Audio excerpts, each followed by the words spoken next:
আসসালামু আলাইকুম। Welcome to Gazi update info.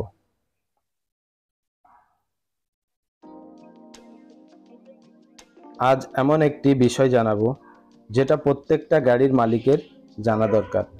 এই বিষয়টি জানা না থাকলে যে কোনো সময় আপনাকে এই সমস্যায় পড়তে হতে পারে।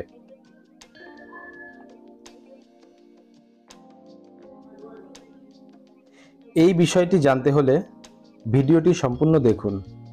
কোনো একটা স্টেপ বাদ দিলে সম্পূর্ণ কাজটি করতে সমস্যায় পড়বেন। রাস্তায় গাড়ি চালাতে বিভিন্ন সময় বিভিন্ন রকমের সমস্যায় পড়তে হয়। তার মধ্যে একটি অন্যতম সমস্যা হচ্ছে গাড়ির ডিজিটাল নাম্বার প্লেট চুরি হয়ে যাওয়া বা হারিয়ে যাওয়া।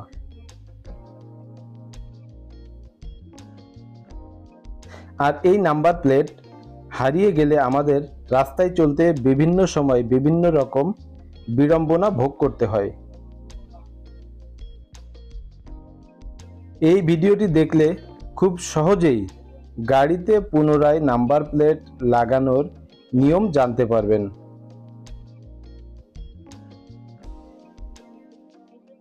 চ্যানেলটি সাবস্ক্রাইব করে বেল আইকনটি বাজিয়ে রাখতে ভুলবেন না।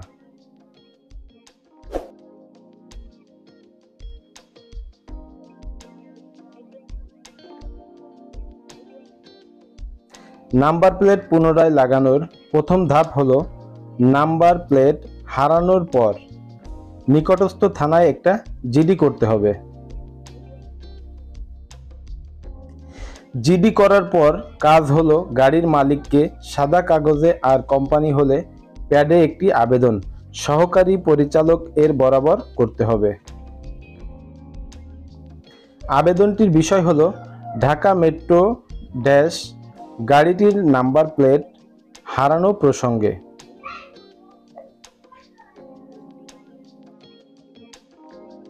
জিডির মূল কপি ও আবেদন সহ উক্ত গাড়িটি সংশ্লিষ্ট বিআরটি অফিসে নিয়ে পরিদর্শন করাতে হবে।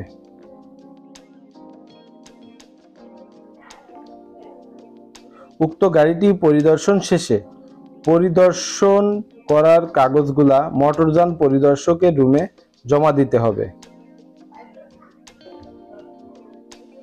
মোটরযান পরিদর্শকের রুমে কাজ শেষ করার পরে উক্ত কাগজ সহকারী পরিচালকের রুমে জমা দিতে হবে। সহকারী পরিচালকের রুমের কাজ শেষ হলে আপনাকে ব্যাংকে টাকা জমা দিতে হবে।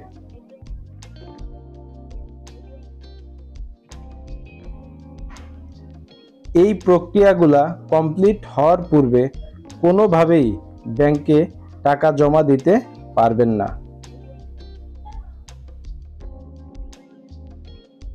টাকা জমা দেওয়া শেষ হলে আপনাকে অপেক্ষা করতে হবে নাম্বার প্লেট রেডি হওয়া পর্যন্ত। যখন নাম্বার প্লেট রেডি হয়ে যাবে তখন আপনার কাছে একটা এসএমএস আসবে। এই এসএমএস আসা পর্যন্ত আপনাকে ওই কাগজগুলা গাড়িতে রাখতে হবে। যে কোনো সময় ট্রাফিক পুলিশ ধরলে ওই কাগজগুলো দেখাতে পারবেন। এটাই হলো হারানো নাম্বার প্লেট নতুন করে উত্তোলন করার সবথেকে সহজ উপায়। এই রকম নতুন নতুন ভিডিও পেতে আমার চ্যানেলটি সাবস্ক্রাইব করে সঙ্গে থাকুন। আল্লাহ হাফেজ।